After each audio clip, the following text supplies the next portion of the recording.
जो 70 साल में कहने वाले लोग पैदा नहीं हुए थे, यानी 20 करोड़ मुसलमानों को हिंदू बनाएंगे, 6 करोड़ क्रिश्चियनों को हिंदू बनाएंगे। ऐसा मालूम होता है कि सिर्फ उन्होंने अपनी माँ का दूध पिया है, किसी और ने नहीं पिया।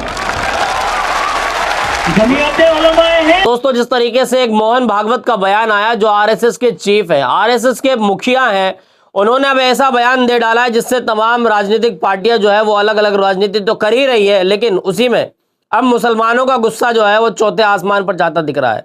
मुसलमानों के एक बड़े लीडर है जिनका नाम हजरत मौलाना अरशद मदनी है। अरशद मदनी जमीयत उलमा हिंद के सदर है। अरशद मदनी ने उसका किस तरीके से जवाब दिया है जो मोहन भागवत ने अब बयान दे डाला है। जहां मोहन भागवत का एक बयान पिछले दिनों आपने सुना होगा कि कोई अगर ये सोचता है कि मुसलमान भारत से चले जाएंगे, तो ऐसा नहीं है। मुसलमान भारत में थे, हैं और रहेंगे, ये मोहन भागवत का बयान था। तो उससे ये लग रहा था कि नहीं, आरएसएस की जो चीफ है, आरएसएस के जो मुखिया है, उनकी मानसिकता ये है कि देश के अंदर अमन और शांति रहे। लेकिन आरएसएस का मुखिया का जो अब बयान आया है, उसने कहीं ना कहीं तमाम लोगों को जो है वो परेशान कर दिया है। आरएसएस के मुखिया ने जो बयान दिया, उन्होंने कहा कि जो भारत के अंदर मुसलमान रह रहे हैं, ये कोई अरब मुल्क से आए हुए नहीं है, ये पहले हिंदू थे, इनकी घर वापसी जल्द करानी चाहिए। यानी कि भारत के अंदर रह रहे 20 करोड़ मुसलमानों को हिंदू बनाने की बात कही जा रही है, 6 करोड़ क्रिश्चियन को हिंदू बनाने की बात कही जा रही है। तो इसी पर हजरत मौलाना अरशद मदनी ने जो कुछ जवाब दिया है वो आपको सुनाएंगे। उससे पहले आपको बताने जा रहे हैं कि क्या कुछ उन्होंने कहा है। साथियों, खबर है प्रोफेसर इलाहाबादी अपने एक्स पर पोस्ट करते हैं कि अरशद मदनी ने मोहन भागवत को बेहतरीन जवाब दिया है। मोहन भागवत कहते हैं कि 20 करोड़ मुसलमानों को हिंदू बनाएंगे। ऐसा मालूम होता है कि सिर्फ उन्होंने ही माँ का दूध पिया है। अरशद मदनी का बयान आ गया है। अरशद मदनी के बयान पर जिस तरीके से तमाम नेशनल मीडिया, तमाम गोदी पत्रकार जो है वो ये कह रहे हैं कि भड़काऊ बयान दे दिया।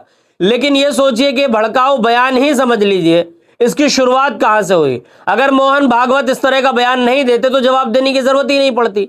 लेकिन मोहन भागवत के बयान को छुपाया जा रहा है और अरशद मदनी के बयान को जो है वो वायरल किया जा रहा है। ये कहा जा रहा है कि 20 करोड़ मुसलमानों को हिंदू बनाने में जल्द किया जाए, मतलब जल्दी इस काम को अंजाम दिया जाए कि 20 करोड़ जो देश के अंदर मुसलमान है वो हिंदू किस तरीके से बनाए जा सकते हैं। अरशद मदनी ने जो कुछ बयान दिया है वो बयान आपको सुनाने जा रहा हूं। सुनिए इस बयान को, जिसमें अरशद मदनी ये कह रहे हैं कि मालूम होता है कि सिर्फ इन्होंने ही माँ का दूध पिया है। सुनिए अरशद मदनी को क्या कुछ कह रहे हैं। जो 70 साल में कहने वाले लोग पैदा नहीं हुए थे, आज खड़े होकर के कह रहे हैं कि हम 20 करोड़ मुसलमान और 6 करोड़ क्रिश्चियनों को अपने घर वापस लाएंगे। यानी 20 करोड़ मुसलमानों को हिंदू बनाएंगे, 6 करोड़ क्रिश्चियनों को हिंदू बनाएंगे। ऐसा मालूम होता है कि सिर्फ उन्होंने अपनी माँ का दूध पिया है, किसी और ने नहीं पिया। आने वाला दिन बताएगा कि कौन क्या रहा और क्या बना, लेकिन आने वाले दिन आने तक गली कूचों में जो खून बहेगा वो किसका बहेगा? अक्सरियत का भी बहेगा, अकलियत का भी बहेगा। जमीयत उलमा हिंद इसको बर्दाश्त नहीं करती। हम कहते हैं हर ऐसी आवाज जो मुल्क को तबाही, बर्बादी, बदअमनी, दुश्मनी की तरफ लेकर चलती है, वो आवाज मुल्क के गद्दार की आवाज है, मुल्क के वफादार की आवाज है। जी हाँ साथियों, आपने सुन लिया कि हजरत मौलाना अरशद मदनी जो है वो ये कह रहे हैं कि क्या इन्होंने ही सिर्फ माँ का दूध पिया है। अंग्रेजों के सामने हमारे आबा और अजदाद ने जिस तरह की कुर्बानियां दी है, हम उससे वो चीजें छुपी हुई नहीं है। लेकिन जब से भारत देश आजाद हुआ है, भारत देश की आजादी में क्या मुसलमानों का बलिदान नहीं है? क्या मुसलमानों को इस तरीके से खत्म करने की आरएसएस की जो प्लानिंग है, ये कहां तक ठीक है? क्या ये लोकतंत्र को शोभा देती है? और क्या मोहन भागवत के दिए गए बयान पर किसी भी तरह का कोई संज्ञान लिया गया है? अगर नहीं लिया गया है तो मैं कहता हूं कि इस पर तत्काल तौर पर संज्ञान लेना चाहिए। संज्ञान कोई थाने पुलिस चौकी के लोग तो नहीं लेंगे, इसमें माननीय सुप्रीम कोर्ट को खुद संज्ञान लेना चाहिए कि मोहन भागवत ने ऐसा बयान क्यों दिया। मोहन भागवत देश के अंदर रह रहे 6 करोड़ क्रिश्चियन, देश के अंदर रह रहे 20 करोड़ मुसलमान, ये इसी देश के हैं, इसी देश में पैदा हुए हैं, इसी देश की मट्टी में दफन होंगे। मोहन भागवत जी सुन लीजिए, ये भारत, ये हिंदुस्तान, ये किसी की बाप की बपोती नहीं है। मोहन भागवत जी, आपका आरएसएस बाद में बना है, हमारा देश पहले से था, देश पहले है। आरएसएस की क्या औकात है कि देश के अंदर रह रहे मुसलमानों को हिंदू बनाने की साजिश कर लेंगे? 20 करोड़ मुसलमानों को आप बना लेंगे हिंदू। और आप कौन होते हैं? मोहन भागवत जी, आपको खुली चुनौती है, जाइए और डाटा देखिए सरकार का, जो सरकारी तौर पर आंकड़े बनाए जाते हैं। पिछले दिनों अभी आज तक ने वो आंकड़े पेश किए थे कि भारत ही नहीं, पूरी दुनिया के अंदर सबसे ज्यादा फैलने वाला जो धर्म है उसका नाम इस्लाम है।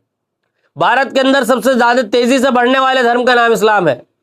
लोग हिंदू धर्म को छोड़कर, सनातन धर्म की तमाम चीजों को छोड़कर इस्लाम में खुद आ रहे हैं, कोई किसी को जबरदस्ती नहीं ला रहा है। और आप देश के अंदर रह रहे 20 करोड़ मुसलमानों को हिंदू बनाने की बात कर रहे हैं। इसी पर अरशद मंदी ने कहा है कि क्या तुमने ही मां का दूध नहीं पिया है, और सही कहा है। मैं समझता हूं कि देश के अंदर रह रहे मुसलमान जो है वो आज बाई चॉइस इंडियन है, बाई चांस इंडियन नहीं है। जब जिन्ना ने, जब पाकिस्तान और हिंदुस्तान का बंटवारा हुआ तो वहां पर लोगों को जाने का जो है वो ऑप्शन था, लेकिन मुसलमानों के बड़े आबा उजदाद ने ये कहा कि नहीं, हमने इस देश के लिए कुर्बानियां दी है, हम इसी देश में रहेंगे, हम इसी का खाते हैं, इसी का जीते हैं। जबकि इस्लाम का मानना यह है, इस्लाम का ये पैगाम है कि आप जिस वतन में रहते हैं उस वतन से आप मोहब्बत करिए, उस वतन के लिए अपनी जान कुर्बान कर दीजिए। क्या मुसलमानों की कुर्बानियां नहीं है देश के अंदर? सवाल यह है कि क्या दिल्ली के इंडिया गेट के अंदर जाकर देखिए आज मुसलमानों के नाम कितने दर्ज हैं। वहां पर जाकर देखिए ताजमहल को, जाकर देखिए लाल किले को, जाकर देखिए कुतुब मीनार को। ये तमाम वो इमारतें हैं जिससे आज मौजूदा सरकार पैसा उगा रही है। ये तमाम इमारतें अगर किसी ने बनाई है उसका नाम मुसलमान है। आज देश के अंदर इतिहास में से मुसलमानों के नाम को रोंदने की कोशिश की जा रही है, इतिहास में से धीरे धीरे मुसलमानों का जो है नाम मिटाने की साजिश की जा रही है, लेकिन यह नामुमकिन है। वीर अब्दुल हमीद टैंक में घुस गए थे, वीर अब्दुल हमीद, अशफाकुल्ला खान, ये तमाम वो लोग हैं जिन्होंने देश के लिए अपनी आहुति दे दी, अपनी जानों की कुर्बानियां पेश की। देश क्या किसी सनातन धर्म ने ही सिर्फ आजाद कराया है? क्या मोहन भागवत जी, आपके पूर्वजों का कोई नाम है देश को आजाद कराने में? मोहन भागवत उस व्यक्ति का नाम है जिनके कार्यालय पर 52 साल तक तिरंगा झंडा नहीं लहराया गया। आप तो, मैं समझता हूं कि देश के प्रति आपके मन में कोई सम्मान नहीं है। मुसलमान आज भी इस देश के अंदर पैदा होता है और नहा धोकर इसी देश की मिट्टी में दफन हो जाता है।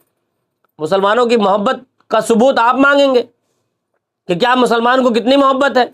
इसी देश की मिट्टी में दफन हो जाता है, इसी मिट्टी के अंदर दफन हो जाता है आज मुसलमान।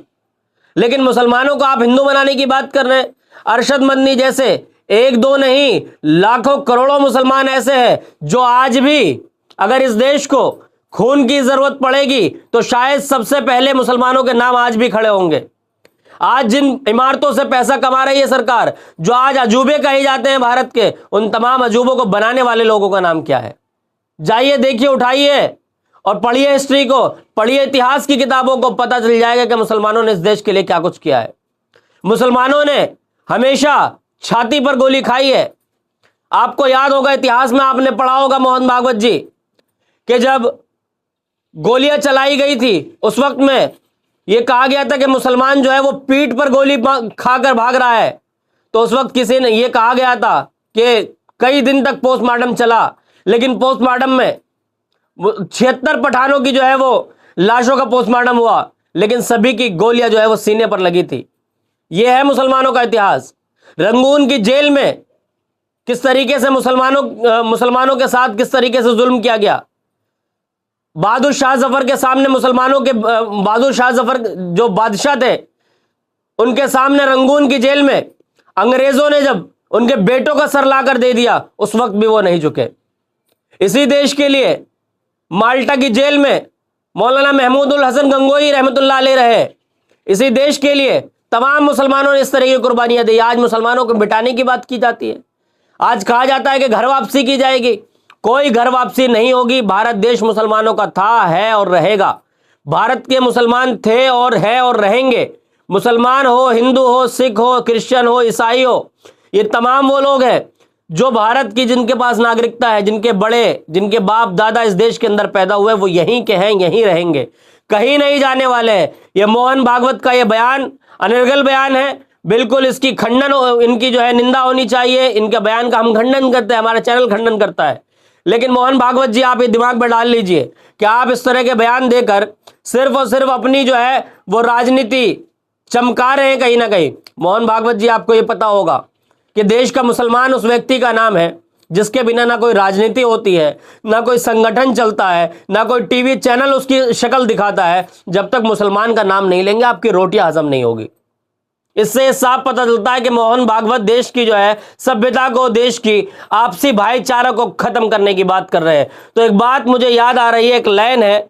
लाइन क्या है कि न तेरा है न मेरा है, ये हिंदुस्तान सबका है, नहीं समझी गई जो बात तो नुकसान सबका है, जो इसमें मिल गई नदियां वो दिखलाई नहीं देती, महासागर बनाने में मगर एहसान सबका है। तो एहसान सिर्फ हिंदुओं का नहीं, मुसलमानों का भी है इस देश को आजाद कराने में। मोहन भागवत जी, अपने बयान पर माफी मांगिए देश के सामने आकर, और आज ही अपने बयान पर अपनी अफसोस जाहिर करिए, और नहीं तो माननीय सुप्रीम कोर्ट इनके खिलाफ मुकदमा दर्ज करे और मोहन भागवत जैसे लोगों की जगह देश में नहीं जेल में होनी चाहिए।